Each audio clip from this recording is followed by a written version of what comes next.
Gold hub తాకట్టులో ఉన్న బంగారాన్ని విడిపించి కొనబడును. అదే రోజు ఆన్లైన్ ధరకు కొని డబ్బులు ఇవ్వబడును. అందరి ఆలోచనలు ఒక రకంగా ఉంటే జగన్ ఆలోచన మాత్రం మరో రకంగా ఉంది. సహజంగానే ఇప్పుడు అందరి ఆలోచనలు ఏంటి?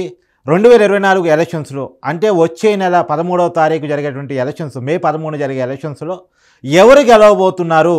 కూటమి గెలవబోతుందా? చంద్రబాబు నాయకత్వంలోని కూటమి గెలవబోతుందా? లేదు జగన్ నాయకత్వంలోని వైసీపీ పార్టీ గెలిచి మళ్ళీ తిరిగి అధికారాన్ని సంపాదించుకోబోతుందా అనేటువంటిది అందరి ఆలోచన. ఎందుకంటే సహజంగా చంద్రబాబు, పవన్ కళ్యాణ్, బీజేపీ కలిసిన తర్వాత 2014 రిపీట్ కాబోతుంది అనేటువంటి సర్వేలు చెప్తున్నాయి. అయితే జగన్ ఎన్నికల్లో గెలవడం కోసం తన శక్తి మేర ప్రయత్నం చేస్తూనే ఇంకోవైపు 2029 గురించి ఆలోచిస్తున్నాడు. ఏంటి ఆయన ఆలోచన 2029 గురించి? ఆ 2029 కోసం 2024లో ఏం చేయాలనుకుంటున్నారు? ఆ విషయాన్ని మీకు వివరించే ప్రయత్నం చేస్తున్నాను. పిఠాపురంలో పవన్ కళ్యాణ్ని, మంగళగిరిలో నారా లోకేష్ని ఓడించాలి. ఎందుకు? ఈ ఎలక్షన్స్లో వాళ్ళని ఓడిస్తే జగన్కి వచ్చే లబ్ధి ఏంటి? అది సాధ్యమేనా? మీకు చర్చించే ప్రయత్నం చేస్తాం. వాస్తవానికి ఒక విషయాన్ని మీకు చెప్పే ప్రయత్నం చేస్తున్నాను. చంద్రబాబు నాయుడు గారికి 75 years, ఈ రోజుకి చాలా యాక్టివ్గా ఉన్నారు. ఇప్పటికీ రోజుకి 3 బహిరంగ సభల్లో పాల్గొంటున్నారు. అందులోనూ ఇంత ఎండలకు కూడా ఆయన ప్రచారంలో ఏమాత్రం తగ్గట్లేదు. రోజుకి 10 గంటలు పనిచేస్తున్నారు. ఈ రోజుకైతే చాలా యాక్టివ్గా ఉన్నారు. కానీ 2029 నాటికి జగన్ ఎదుర్కోవాల్సింది ఎయిదర్ పవన్ కళ్యాణ్, ఎయిదర్ నారా లోకేష్. వీళ్ళే యంగ్ లీడర్స్. వచ్చే ఎలక్షన్స్లో జగన్ ఫేస్ చేయాల్సిన లీడర్స్. అయితే వీళ్ళని రాజకీయంగా తొక్కేయాలి. ఇప్పుడు చంద్రబాబు యాక్టివ్గా ఉన్నంత 2029 నాటికి యాక్టివ్గా ఉండలేరు. కాబట్టి ఎట్టి పరిస్థితుల్లో తను ఎదుర్కోవాల్సింది, తన రాజకీయ ప్రత్యర్థులుగా ఉండబోయేది పవన్ కళ్యాణ్, నారా లోకేషే. కాబట్టి వాళ్ళ రాజకీయ భవిష్యత్తును తొక్కేయాలి. వాళ్ళు రాజకీయ భవిష్యత్తు లేకుండా చేయాలి.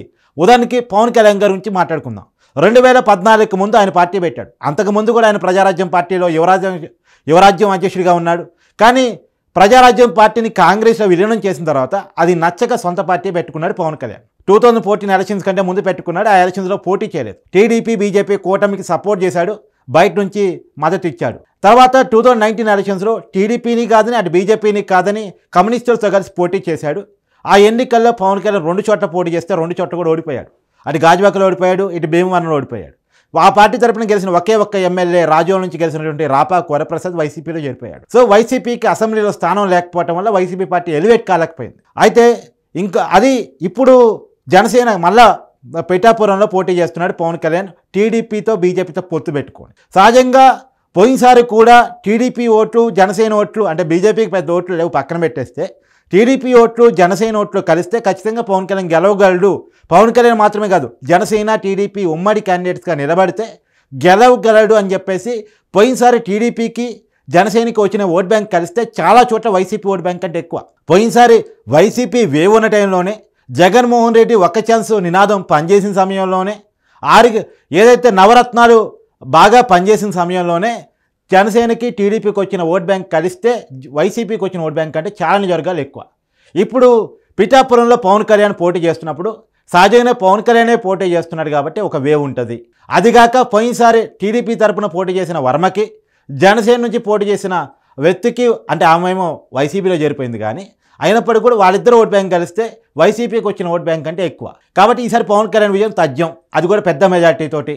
అక్కడ టీడీపీ ఇన్ఛార్జిగా ఉన్న వర్మ చెప్తాడు 1,00,000 మెజార్టీతో పవన్ కళ్యాణ్ గెలిపించుకుంటామని చెప్తున్నాడు. ఇప్పుడు పవన్ కళ్యాణ్ గెలిస్తే అసెంబ్లీకి వస్తాడు, జగన్మోహన్ రెడ్డి మీద గట్టిగా మాట్లాడతాడు, నాయకుడిగా అసెంబ్లీలో ఎలివేట్ అవుతాడు, వాళ్ళ పార్టీ నిర్మాణంగా సస్టైన్ చేసుకునే ప్రయత్నం చేస్తాడు. ఇన్నాళ్ళు ఎమ్మెల్యేలు లేకపోబట్టి, ఆ పార్టీకి నిర్మాణం లేకపోబట్టి ఆ పార్టీ ఎదగలేదు. రెండోది, జనసేన వెనకాల, పవన్ కళ్యాణ్ వెనకాల బీజేపీ ఉంది. బీజేపీ కేంద్రంలో అధికారంలో ఉంది. పవన్ కళ్యాణ్ ముందు పెట్టి బీజేపీ రాజకీయం చేద్దామనుకుంటుంది. పవన్ కళ్యాణ్ చాలా రాంగ్ రన్ ఫ్రెండ్గా చూస్తుంది. ఇవాళ వరకు బీజేపీ జగన్తో స్నేహం చేస్తుందంటే వాళ్ళకు ఒక పేస్ వాల్యూ ఉన్న లీడర్ లేకపోవడంతో, ఏపీలో బీజేపీ స్కోప్ లేకపోవడంతో. కానీ పవన్ కళ్యాణ్ రూపంలో వాళ్ళకి స్కోప్ దొరికితే అటు టీడీపీని లెక్క చేయరు, ఇటు వైసీపీని లెక్క చేయరు. అవసరమైతే జగన్మోహన్ రెడ్డి మీద ఉన్నటువంటి పాత కేసులు అనేది తిరగదోడతారు. అందుకని జగన్మోహన్ రెడ్డి పవన్ కళ్యాణ్ అనేవాడు రాజకీయ నాయకుడిగా ఎదగకుండా ఉండాలంటే మరోసారి ఓడిస్తే మీరే గెలవలేరు, మీ పార్టీని మీరేం గెలిపించుకుంటారనేటువంటి ఒక నినాదాన్ని, ఒక వర్షన్ని జనంలో తీసుకెళ్ళవచ్చు. పవన్ కళ్యాణ్ రాజకీయంగా ఎదగకుండా చేయాలి అంటే ఖచ్చితంగా అతన్ని ఎమ్మెల్యే కాకుండా అడ్డుకోవాలి. అందుకని పిఠాపురం మీద బాగా దృష్టి పెడుతున్నాడు. వర్మ మాటలో చెప్పాలంటే 100 కోట్ల డంపింగ్ చేస్తున్నాడు.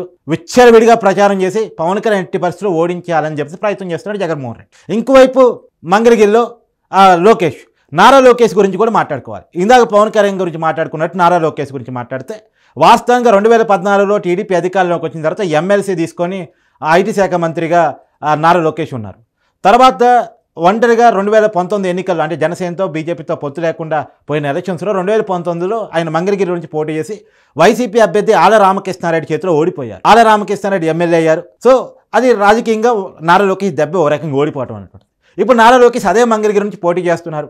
వాస్తవానికి చంద్రబాబు కట్టబడుతున్న రాజధాని అంటే అమరావతి రాజధానిగా ఆ రోజు చంద్రబాబు అధికారంలో ఉన్నప్పుడు ప్రకటిస్తే జగన్మోహన్ రెడ్డి అమరావతి రాజధానిని నిలుపుదల చేసేసి 3 రాజధాని కాన్సెప్ట్తో ముందుకెళ్ళాడు. కానీ 3 రాజధాని కూడా కట్టలేదు, అమరావతిని కిల్ చేశాడు. సో అందుకని మళ్ళీ మంగళగిరిలోనే నారా లోకేష్ పోటీ చేస్తూ వైసీపీ విధానాన్ని జనంలోకి బలంగా తీసుకెళ్తున్నాడు.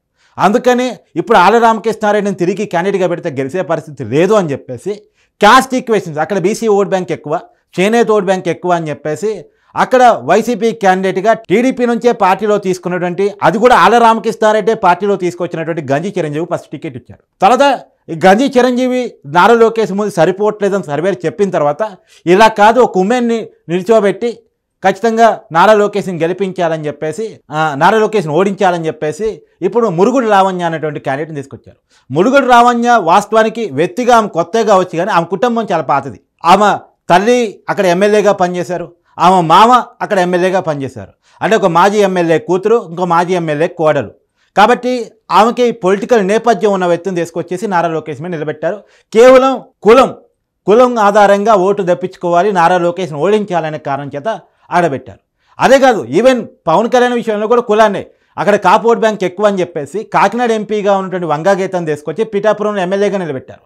వాస్తవానికి అక్కడ అసలు వంగాగీత కూడా సరిపోదు, ముద్రగడ్డ పద్మనాభం నిలబెడదాం అనుకున్నారు. కానీ ముద్రగడ్డ పద్మనాభంకి కాపు నాయకులంతా వార్నింగ్ ఇచ్చిన తర్వాత అంటే ముద్రగడ్డ పద్మనాభం కనుక పవన్ కళ్యాణ్ మీద పోటీ చేస్తే మా కాపు సంఘాల నుంచి ముద్రగడ్డ పద్మనాభంని బైకాట్ చేస్తామని కాపు నాయకులు హెచ్చరించిన తర్వాత ముద్రగడ్డ పద్మనాభం వెనక్కి తగ్గాడు. అప్పుడు వంగగీతనే నిలబెట్టే ప్రయత్నం చేశారు. అసలు వంగగీతకి పొలిటికల్ నేపథ్యం ఏమైనా ఉంది అంటే ఆమె ప్రజారాజ్యంలో ఎమ్మెల్యే 2009లో. అంటే ప్రజారాజ్యం రాజకీయ జన్మస్థానం అని ఇస్తే ఆ ప్రజారాజ్యం అంటే చిరంజీవి తమ్ముడు పవన్ కళ్యాణ్ మీద వంగగీత పోటీ చేస్తుంది. పొద్దున్న లేస్తే పవన్ కళ్యాణ్ తిడుతుంది. వాస్తవంగా ఆమె పవన్ కళ్యాణ్ అభిమానురాలు, కానీ రాజకీయాల్లో నుంచి తప్పని పరిస్థితుల్లో ఆమె పవన్ కళ్యాణ్ ఎదుర్కొంటుంది. పొద్దున్న లేస్తే ఆయన్ని తోలనాడుతుంది. కానీ ఆమెకి రాజకీయ జన్మనిచ్చింది చిరంజీవి ప్రజారాజ్యం నుంచి మాత్రమే. ఆ విషయాన్ని వంగగీత గుర్తుపెట్టుకోవాలి. సో ఇప్పుడు మరి జగన్ ఈ స్ట్రాటజీలు పన్నుతున్నాడు, కులాలు లెక్కలేస్తున్నాడు. అందులోనూ 2 చోట్ల ఆడవాళ్ళనే పెట్టి, ఒక చోట వంగగీత, ఇంకొక చోట బుడుగురు లావణ్య. వాస్తవానికి రాజశేఖర రెడ్డి ప్లాన్ అనమాట. అప్పుడు పాలకొల్లో చిరంజీవి మీద ఒక లేడీని నించోబెట్టి ఆ రోజు అంటే కాంగ్రెస్ వేవ్ నడిచింది, రాజశేఖర రెడ్డి అవ్వ నడిచింది పాలకొల్లో. అప్పుడు కూడా టీడీపీ కాంగ్రెస్ ప్రజారాజ్యం విడివిడిగా పోటీ చేయటం ఫలితంగా ఆ రోజు చిరంజీవి పాలకొల్లో ఓడిపోయాడు. తిరుపతిలో గెలిచాడు, పాలకొల్లో ఓడిపోయాడు. 2 చోట్ల నిలబడ్డాడు, పాలకొల్లో ఓడిపోయాడు ఉమెన్ చేతులు. అలానే ఇప్పుడు పవన్ కళ్యాణ్ మీద నారా లోకేష్ మీద కూడా ఉమెన్నే పెట్టే ప్రయత్నం చేస్తున్నాడు. ఒక చోట కాపు ఆడపడిచిని, ఇంకోసాట బీసీ ఆడపడిచిని పోటీగా పెట్టి వీళ్ళని ఎట్టైనా ఓడించాలని అనుకుంటున్నాడు. కానీ నిజంగా అది జరిగే పరిస్థితి ఉందా? మనకంతున్న సర్వేల మేరకు, మనకు వస్తున్న సమాచారం మేరకు ఈసారికి మంగళగిరిలోను ఈవెన్ పిఠాపురంలోను 2 చోట్ల కూడా జగన్ అనుకున్న స్ట్రాటజీ వర్కౌట్ అయ్యే పరిస్థితి కనపడటం లేదు. ఎందుకు అనేది కూడా చెప్పే ప్రయత్నం చేస్తాను. వాస్తవానికి ఏంటంటే ఈవెన్ ఈస్ట్ గోదావరిలో దాదాపు కూటమి క్లీన్ స్వీప్ చేయబోతుంది. 1-2 స్థానాలు ఏమన్నా వైసీపీకి వచ్చే అవకాశం ఉందేమో, కానీ ఈస్ట్ వెస్ట్ రెండిట్లో కూడా కూటమి క్లీన్ స్వీప్ చేయబోతుంది. ఈవెన్ వెస్ట్ గోదావరి అయితే ఒక దెందులూరు తప్ప, దెందులూరులో అబ్బాయి చౌదరి మీద ఉన్నటువంటి గుడ్విల్ కారణంగా, సో చింతమనేని ప్రభాకర్ నోటి దురుసు కారణంగా కొంత అటు ఇటుగా ఉంది పరిస్థితి. కానీ ఒక దెందులూరు తప్ప మొత్తం వెస్ట్ గోదావరిలో కూటమి క్లీన్ స్వీప్ చేయబోతుంది. ఈవెన్ ఈస్ట్ గోదావరిలో కూడా అదే పరిస్థితి ఉంది. అదే పరిస్థితి పోయినసారి నేను ఇందాక చెప్పాను. పోయినసారి కూడా అంత వేవ్ ఉన్నటువంటి పరిస్థితుల్లో కూడా అక్కడ టీడీపీ జనసేన విడివిడిగా పోటీ చేశాయి కాబట్టి అక్కడ వైసీపీ నాయకులు విజయం సాధ్యమైంది. కానీ ఇప్పుడు ఉదాహరణకి పిఠాపురం చూసుకుంటే ఇందాక చెప్పాను ఆల్రెడీ మీకు, TDP vote bank Janasena vote bank ఇద్దరు క్యాండిడేట్కి వచ్చిన ఓట్ బ్యాంక్ అని కలిపితే వైసీపీకి వచ్చిన ఓట్ బ్యాంక్ అంటే ఎక్కువ. కాబట్టి పిఠాపురంలో పవన్ కళ్యాణ్ విజయం అంటే తథ్యం. అది కాక ప్రభుత్వం మీద వ్యతిరేకత ఉంది, అభివృద్ధి లేదనేటువంటిది ఉంది, వాళ్ళ దగ్గరగా ఉన్నటువంటి అమరావతిని కిల్ చేశారనేది ఉంది, అది బాగా పనిచేయబోతుంది.